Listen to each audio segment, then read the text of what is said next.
Well, I mean, on the surface, if the prosecutor's claims are true, this seems like pretty much textbook witness tampering, right? They said Sean Diddy Combs was untouchable, a rap mogul made of platinum, confidence, and pure swagger.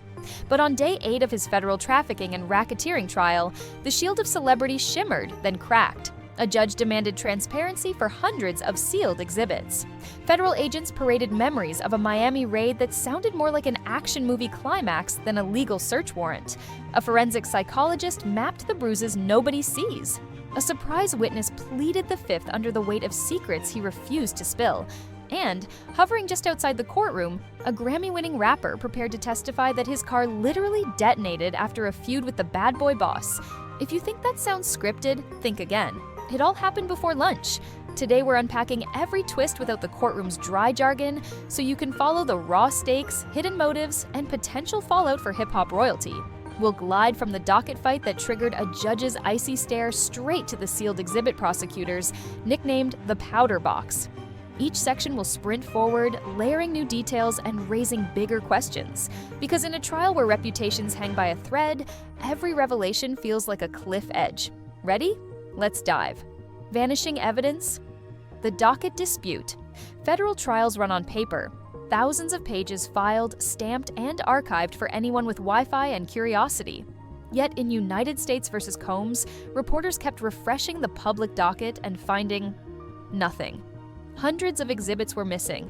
Photos from the March raids, affidavits from nervous insiders, motions sparring over what jurors could hear.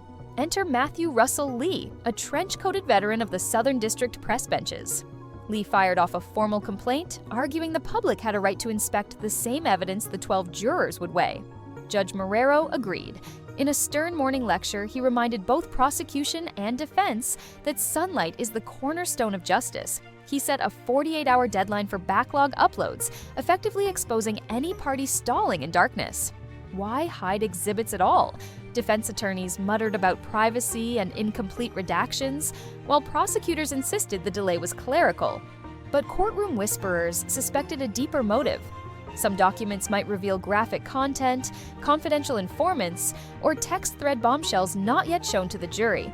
Whatever the reason, the warning shot was clear. Transparency would prevail, even if reputations vaporized in the light. But the judge's admonition was just the warm-up act. This is where it got pretty gruesome. Not gruesome. I mean, yes, gruesome. He was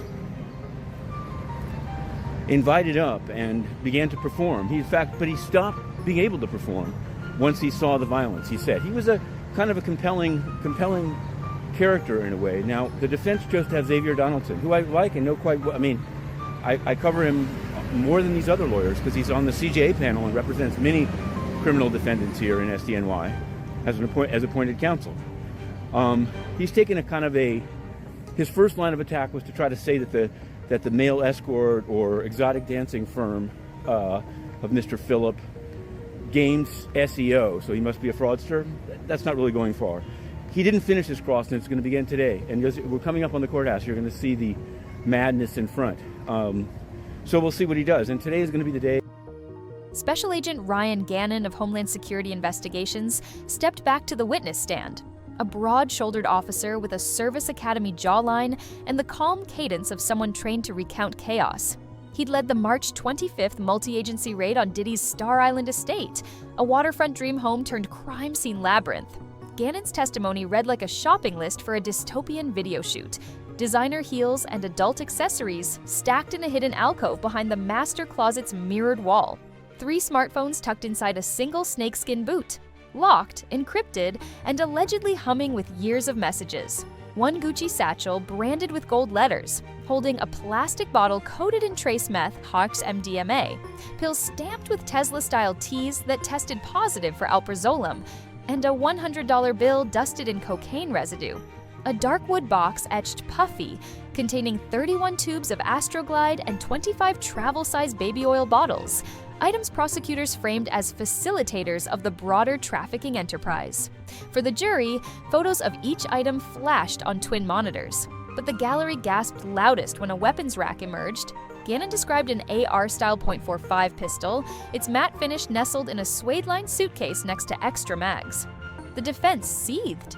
80 agents, armored vehicles, a tactical boat docking at the backyard pier. Garagos hammered Gannon. Standard safety or theatrical siege? Gannon stuck to protocol language, yet the optics favored the defense. Was the government flexing muscle for headlines? Still, hardware was only half the story. Tenny Garagos, defense co-counsel with the courtroom poise of a primetime anchor, launched a rapid-fire cross. She painted the raid as a publicity stunt. You knew Mr. Combs was boarding a jet with his twin daughters. You predicted the home would be empty, so why storm in with armored trucks and cuffs? Gannon conceded they expected no occupants, yet insisted on contingencies. Jurors scribbled notes. Garagos pivoted. How long did you keep 6 staffers zip-tied? Gannon clarified, 5 were uncuffed within an hour. 1 resisted, so restraints stayed longer. The clash climaxed when defense slides displayed the AR-45 wrapped in a beach towel, challenging the prosecution's theatrical courtroom exhibit. That's not how it looked during seizure, correct? Garagos asked. Gannon admitted the towel. Point scored, the government's gun-on-velvet demonstration now seemed choreographed. Yet public perception cuts both ways. If agents overreached, what did they expect to find? And if Diddy didn't handle the gun, who did? The questions lingered like gunpowder haze. Meanwhile, prosecutors unveiled a different weapon: psychology. As Gannon pulled the pistol from its case for the courtroom artist's sketch, observers noticed a shift. Diddy dropped his stare to the defense table, massaging his temples.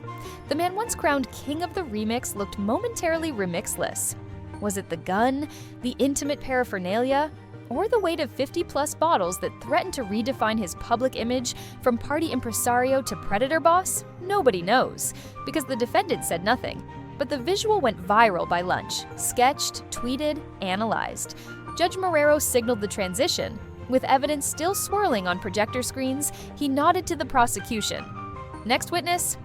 Out walked Dr. Dawn Hughes, a trim psychologist with calm eyes that have scanned PTSD in World War II, vets, domestic abuse survivors, and human trafficking victims. Her mission? Decode why some victims stay and why juries should believe them. Dr. Hughes began with credentials: PhD, board certifications, 60-plus appearances as an expert witness across New York and New Jersey. That's $600 per prep hour and $6,000 per day in court, a fact the defense would soon weaponize. Key concepts she unpacked for jurors: love bombing, an abuser's blitz of gifts and affection after violence to reset the relationship's pleasure baseline; trauma bonding, a neurochemical loop where intermittent kindness laces each assault with hope, entwining victim and aggressor; financial captivity, control of housing, transportation, or digital access traps, victims who lack independent means; minimization, victims shrink incidents, blaming alcohol, stress, or their own flaws to survive day to day; placation, agreeing or acquiescing to avert an outburst, a short-term tactic that raises long-term danger. She referenced no names, yet courtroom minds jumped to Cassie Ventura, the singer ex who'd already testified about freak-off parties and hidden cameras. Then Hughes dropped a subtle grenade. Fear need not be perpetual to govern behavior. All it takes is one vivid memory and the belief it could repeat. Jurors leaned in. So did Diddy's 10th lawyer, Jonathan Bach. Bach approached with clinical courtesy, hiding sharpened claws. He asked about malingering, fabricated symptoms for personal gain. Could someone exaggerate trauma for a civil payout? Hughes acknowledged the possibility, but stressed cross-referencing sources. Human beings don't fit in neat boxes, she said, yet patterns emerge when you study the full mosaic. The exchange ran cerebral until Bach sought a breather. Your Honor, should we break? I lack a cliffhanger, he quipped. Laughter rippled. Even the judge cracked a half smile before calling recess. But court breaks seldom equal downtime in high-stakes trials. During the lull, a surprise guest arrived, bearing secrets and constitutional shields. George Kaplan, industry fixer, logistics guru, longtime satellite in Diddy's orbit, took the stand looking pale but controlled. His lawyer handed over an immunity order. The judge asked whether he understood. Kaplan nodded, invoked the fifth on every substantive question, and stepped down within minutes. Prosecutors then flagged GX69A, a sealed exhibit related to Kaplan's unseen testimony.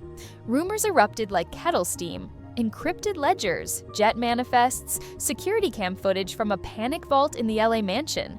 Without details, everyone speculated. What mattered was optics, another insider refusing to talk unless shielded from prosecution. Silence can be deafening, especially when explosions are on the docket. Ask you about this upcoming Diddy trial that's coming up in a few days. I think it's coming up in about 4 or 5 days. How you feel about Cassie testifying against Diddy? Yes, sir. First of all, it should be absolutely illegal for Cassie to testify against Diddy. When he paid her off, I believe there was an NDA involved in that situation. He was paying her off to shut up and go away. After all the money he paid her, after her signing an NDA, how can she then be brought back into court to testify against him? It reminds me of Bill Cosby. Some of those women who lied on Bill Cosby during his abuse cases had NDAs. And the court let them break the NDA. You never see this with a white man accused of the same. You never see this with a Caucasian accused of the same. His lawyers should do all that they can to fight against Cassie testifying. She wasn't sex trafficked. So why are you testifying in a sex trafficking case? He is not being charged with crimes against Cassie. He's being charged with crimes against others. Cassie was paid and dismissed. Why is she being brought back into court after taking that man's money and testifying against him? That right there is clearly an excessive and abusive use of the law. Absolutely wrong. I do not like it. As far as Puffy asking for his case to be delayed, I agree with that. Remember, one of his lawyers recused himself, okay, at least one of them. So he probably has, some new people on his legal team. They got to get reacclimated and get caught up with what's going on. And I saw nothing wrong with him asking for a 2-month delay. He's already in jail. Y'all didn't give him bail, which y'all also think is a violation of his constitutional rights. So he should have got the 8-week delay. But here we go again. Deion Sanders. We want him. Impossible. Outside the courthouse, social media comment threads erupted. Was Kid Cudi really about to testify? Flashback to 2012. Cudi allegedly clashed with Diddy over a label dispute. Weeks later, his parked Mercedes ignited in his driveway. Cudi later told Rolling Stone he believed Diddy sent the message. No charges were filed, and gossip drifted into YouTube rumor mills, until Cassie's 2023 civil suit resurfaced the allegation. Now prosecutors hint Cudi may describe direct threats, intimidation campaigns, maybe even backstage confrontations the public never saw. If he confirms sabotage, jurors may view Diddy's wealth not as glamour, but as gasoline. Whether Cudi speaks today or tomorrow, star witness status ensures wall-to-wall coverage. And if cross-examination pokes holes, the defense might argue the blast was vandalism by trolls feeding off celebrity feuds, no smoking gun. Either way, the courtroom spotlight is about to tilt toward explosive metaphor, and possibly literal explosives. Legal jeopardy. The racketeering statute alone carries up to 20 years per count.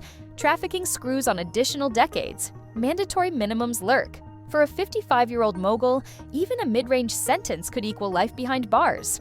Financial fallout. Civil suits stack like dominoes, sponsors freeze deals, catalog royalties face liens. Insiders whisper a Fortune 500 beverage partner is drafting termination clauses, pending verdict.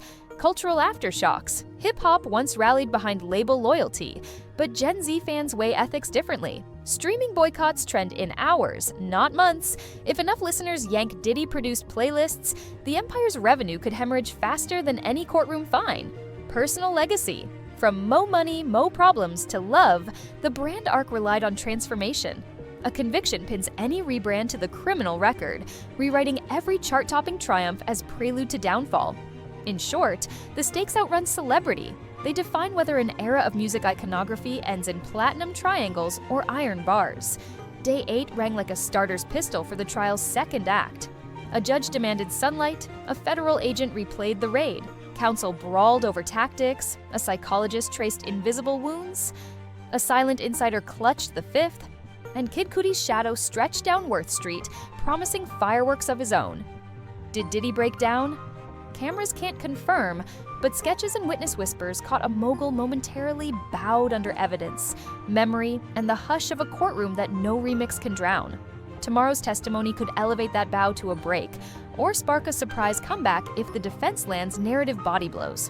One thing is certain, every sealed exhibit now risks daylight, every witness knows immunity papers might await, and every juror feels the tension of being first-hand editors of hip-hop history. Will Kid Cudi's story seal the deal? Will Kaplan's sealed exhibit slam shut any defense? Or will a single cross-exam misstep flip sympathy back to the man who once danced across MTV stages like the world was his runway? Keep watching, keep questioning, and remember, justice isn't a chart topper, it's a marathon that never fades. If you found value in this breakdown, tap subscribe, ring the bell, and share. The next session could rewrite everything we thought we knew.